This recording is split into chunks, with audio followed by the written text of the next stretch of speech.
friends, in this video we will talk about postmodern age. Let's talk about postmodern age. From this video we have started postmodern age, and from today onwards we'll talk about the writers of postmodern age. Let's talk about postmodern age. It started from 1950. तो ये start हुई थी 1950 से till now, and the modern age started from 1901 से start हुई थी modern age and continued till the Second World War 1945. तो 1945 तक मॉडर्न एज थी सेकेंड वर्ल्ड वॉर तक, and we have three phases of modern age and all ended in 1945.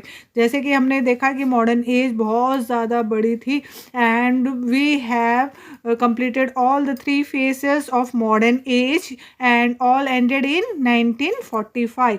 And after World War II a new age began. तो World War II के बाद में एक new age start हुई, and it was a reaction against modern and anti modern tendency. तो ये एक reaction था किसके तरफ? मॉडर्न एंड एंटी मॉडर्न जो टेंडेंसीज लोगों की बन गई थी उसके खिलाफ. And when Hiroshima and Nagasaki, सबको पता है ना कि हुआ था, बम हुआ था, एटॉमिक बम का वो करा था. And when Hiroshima and Nagasaki we see that Britain was losing its power. तो उसके बाद में ब्रिटेन ने अपना जो दबदबा था पूरे वर्ल्ड के ऊपर वो उसका कम होता जा रहा था. And after second world war US, that is America, तो यूनाइटेड स्टेट्स मतलब America, emerged as only world power with its strong economy. तो अपनी स्ट्रॉन्ग इकोनॉमी के साथ जो है यूएस मतलब अमेरिका एक कंट्री उभरा. And after Germany and Japan defeated in world war one, तो जर्मनी एंड जापान को डिफीट करने के बाद में world war one and world war two में we see that entire world scenario has change. तो उसके बाद में जो वर्ल्ड का सिनेरियो मतलब उसकी जो थी वो चेंज हो रही थी. क्यों चेंज हो रही थी वो भी देख लेते हैं. Britain was the country which dominate, हमने देखा कि ब्रिटेन जो कंट्री थी which dominate the world for several years. तो उन्होंने अफ्रीका, अमेरिका, सबके ऊपर, इंडिया, सबके ऊपर काफ़ी ज़्यादा डोमिनेटिंग नेचर उनका हो गया था और कॉलोनाइज कर रखा था. Suddenly they are not valued by other countries at all. तो उसके बाद में उनको ज़्यादा जो वर्ल्ड वॉर टू के बाद में जब उनका पावर कम होने लगा तो वैल्यू उनकी ख़त्म होती जा रही थी. तो उसमें लिखा गया था we lost all we have. तो ब्रिटेन ने सब कुछ खो दिया था जो भी उसके पास था. And this kind of feeling is represented by several writers. तो ये फीलिंग्स थी वो हम देखते हैं राइटर्स के राइटिंग्स में. तो जैसे मैंने बताया उस एज में जो होता है वही राइटर्स क्या है, जो कोई चीज़ हम फील करेंगे वही तो हम लिखेंगे. तो जब भी, इसलिए मैं बोलती हूँ कि मॉडर्न एज है तो आप पहले मॉडर्न एज की हिस्ट्री पढ़िए, उसके बाद में राइटर्स पे जाइए ताकि आपको अच्छे से समझ में आए कि उस टाइम पे उनकी मेंटेलिटी क्या थी, वो जो देखते थे, क्या देखते हैं हम, उसी का प्रभाव हम पे पड़ता है. तो वही चीज़ इसमें बोल रहे हैं कि we lost all we have, मतलब जो भी कुछ हमारे पास था वो हमने खो दिया. जो एक इज्जत बनानी थी वो तो चली गई क्योंकि सब लोग इंडिपेंडेंस की तरफ चले गए, और जो उन्होंने एक दबदबा अपना बना रखा था, कॉलोनाइज कर रखा था लोगों को, और उनको लगता था कि we are the supreme power, तो वो ख़त्म हो चुका था. तो वही उनकी राइटर्स की राइटिंग्स में दिखने लगा, specially by the angry young man theatre. तो जो एंग्री यंग मैन थिएटर के राइटर्स थे उनके अंदर ये चीज़ें ज़्यादा दिख रही थी. एंड पोस्ट मॉडर्न एज में हमें कोल्ड वार भी देखने को मिलता है. तो शांति वाला कोल्ड वार चलता रहता है ना, हमारा भी, पाकिस्तान का भी कई बार तो ऐसे ही हो जाता है, कई बार कोल्ड वार, मोस्टली तो कोल्ड वार ही चलता है. तो in the post modern age we see the Cold War. And after these two atomic bomb exploited on Japan by United States in August 1945. तो दो एटॉमिक बम वो उस पर जापान पे फेंके किसने? यूनाइटेड स्टेट ने का अगस्त 1945 में. And this strategy led to cold war. उसके बाद में कोल्ड वॉर स्टार्ट हो गया. and till 1945 we know that there were country fighting for colonialism. तो उसके बाद में till 1945 हमने देखा कि जो कंट्रीज थी मोस्टली सारी जो कॉलोनाइज कंट्रीज थी ब्रिटेन के अंडर वो सारी कॉलोनिज्म के लिए फाइटिंग कर रही थी. And after 1945 almost all colonial countries got freedom. तो 1945 के बाद में मोस्टली सारी कंट्रीज जो थी उनको फ्रीडम मिल गया था.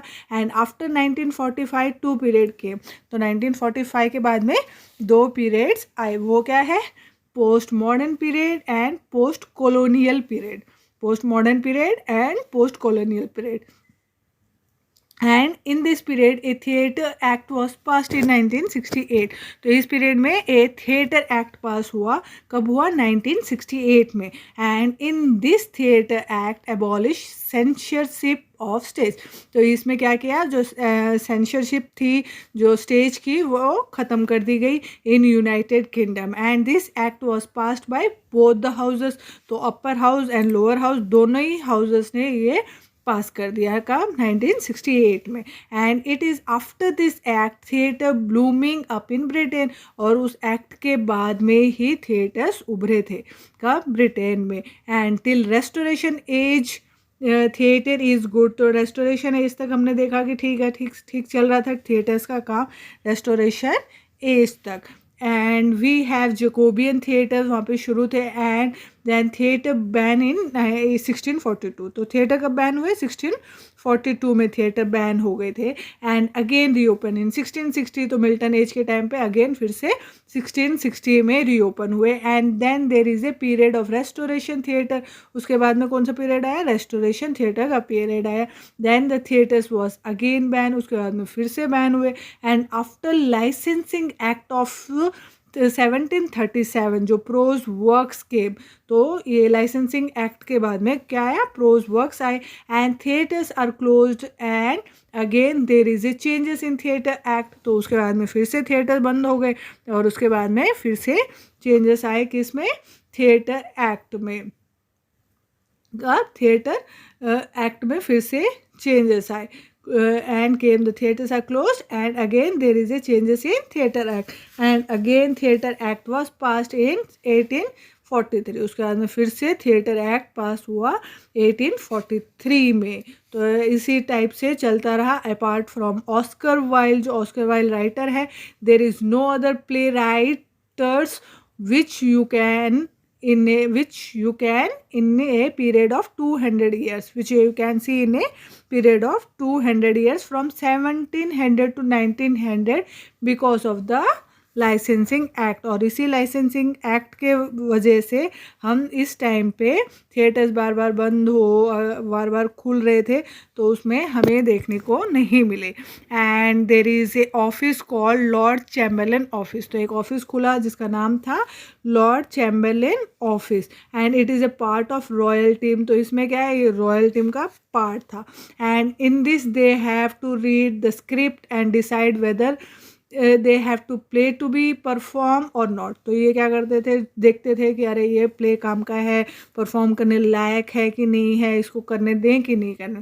And act as a censor board. तो ये क्या है? एक सेंसर बोर्ड की तरह Lord Chamberlain office. So in 1968 a bill was passed which said that now no longer will have Lord Chamberlain office. They abolish it. तो इसके बाद में इन्होंने बोला कि नहीं भाई ऐसा कोई ऑफिस नहीं है, उसको भी अबॉलिश कर दिया गया.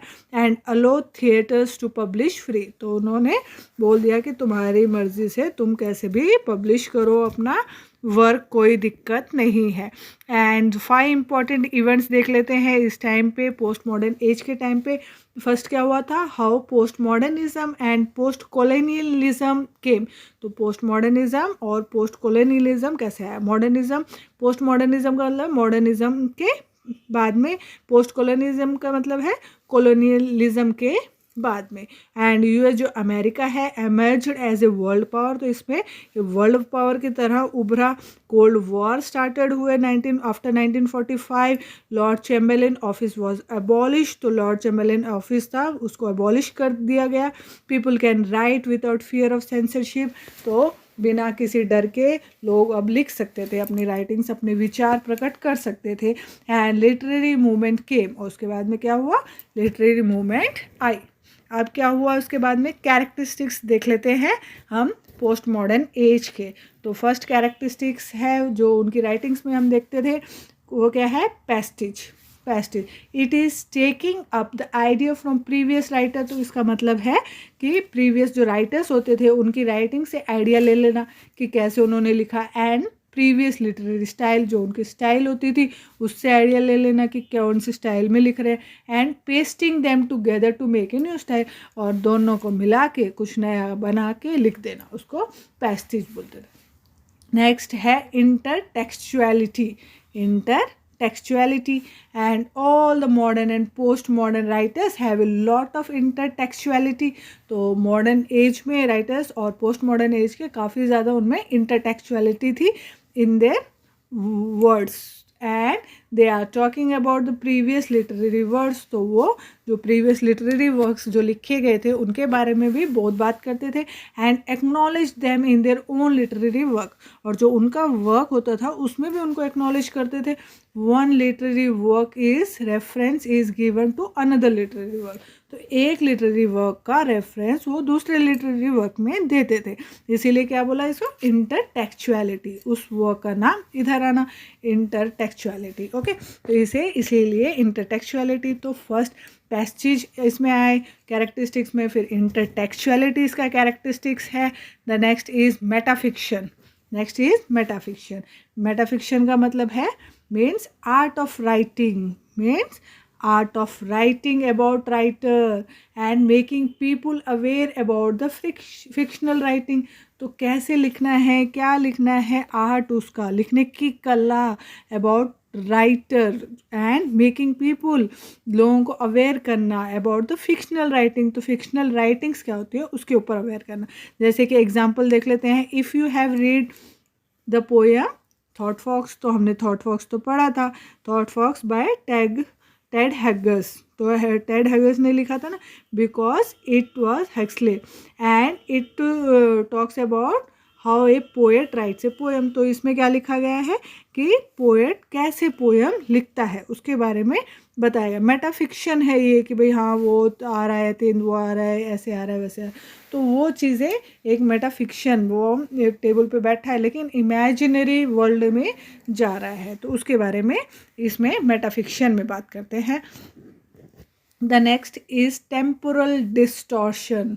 टेम्पोरल डिस्टॉर्शन ये भी एक कैरेक्टरिस्टिक्स है, which mean narrative technique in a story and non linear. तो नरेटिव टेक्निक के साथ भाई एक्सप्लेन करते करते बोल रहे हैं स्टोरी को, एंड लीनियर नहीं है, जंबल टाइप है कि भाई हाँ जंबल टाइप मतलब स्टोरी कहाँ से शुरू कहाँ ख़त्म है पता ही नहीं चल रहा, ठीक है, तो जंबल टाइप हो गया। जैसे कि एग्जाम्पल देख लेते हैं, जेम्स जॉयस यूलिसिस थी ना, is a best example of narrative technique.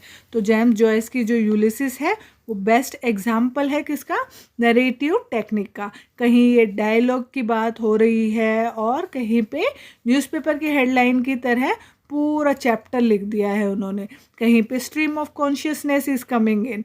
तो इस टाइप का, इसको क्या बोलते हैं हम, टेम्पोरल डिस्टॉर्शन। टेम्पोरल डिस्टॉर्शन तो देखने को भी मिलता है, ये कैरेक्टरिस्टिक इसमें देखने को मिलती है हमें पोस्ट मॉडर्न एज में। The next is minimalism. Minimalism and means you are taking very common characters, मतलब आप कोई ऐसे स्पेशल कैरेक्टर नहीं ले रहे हैं, कॉमन कैरेक्टर्स ले रहे हैं जो हमें हर नेक्स्ट डोर पे ही मिल जाएगा, उसे हम क्या कहेंगे, मिनिमलिज्म। और इसमें क्या है, मैक्सिमलिज्म। सिक्स्थ जो कैरेक्टरिस्टिक्स है, मतलब डिसऑर्गेनाइज्ड, लेंदी लिखा गया है, हाईली डिटेल्ड राइटिंग है, कुछ ज़्यादा ही डिटेल राइटिंग में लिखा गया है। तो इसमें क्या है, एग्जाम्पल देख लेते हैं। जेम्स जॉयस यूलिसिस है, बहुत ही लेंदी है ना, हर जो पार्ट है पोस्ट मॉडर्न में only they write like a handkerchief of 50 pages, लिख दिया बस हैंड कर्चीफ की तरह 50 पेजेस का लिख दिया। It is very much related to intertextuality.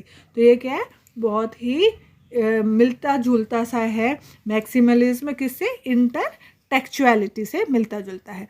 The next is magical realism, introduction of impossible और अनरियलिस्टिक इवेंट्स होते हैं इसमें।